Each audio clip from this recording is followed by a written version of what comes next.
జగిత్యాల జిల్లా ఇంద్రమహిళల లబ్ధిదారులకు ఎమ్మెల్సీ తాటిపర్తి జీవన్రెడ్డి పత్రాలను పంపిణీ చేశారు. స్థానిక దేవిశ్రీ గార్డెన్లో ఇందిరమ్మ కమిటీ సభ్యులతో కలిసి పత్రాలు అందజేశారు. అనంతరం కార్యక్రమాన్ని ఉద్దేశించి మాట్లాడారు. కాంగ్రెస్ పార్టీ చేతల ప్రభుత్వమని, ఇక ఊరికే మాటలు చెప్పే ప్రభుత్వం కాదని అన్నారు. గత పాలకుల వైఫల్యంతో సొంత ఇంటికల దశాబ్ద కాలం ఆలస్యం అందిందని అన్నారు. ఇక ఇల్లు లేని నిరుపేదలకు ఇల్లు మంజూరు చేసేలా ప్రభుత్వం కృషి చేస్తుందని జీవన్ రెడ్డి తెలిపారు.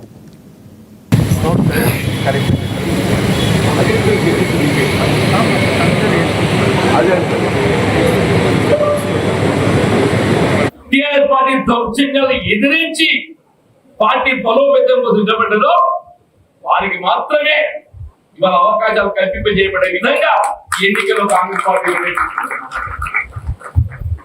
అందరం కూడా మళ్ళీ ఆనాడు ఏదైతుందో టీఆర్ఎస్ ప్రభుత్వం అధికార తత్వంతో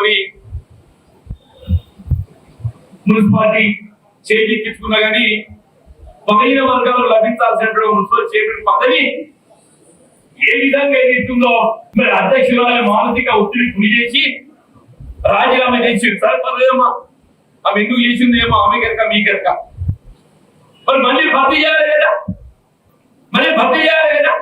భర్తీ చేయడానికి ఏదైతుందో సాంకేతికంగా ఉన్నటువంటి యొక్క చట్టంలో ఏదైనా మార్పు అవసరం ఉండేదో దాన్ని చేపించే బాధ్యత ఎందుకు నువ్వు దానికి కావాల్సిన మార్పు చేయడంలో చొరవ తీసుకోకుండా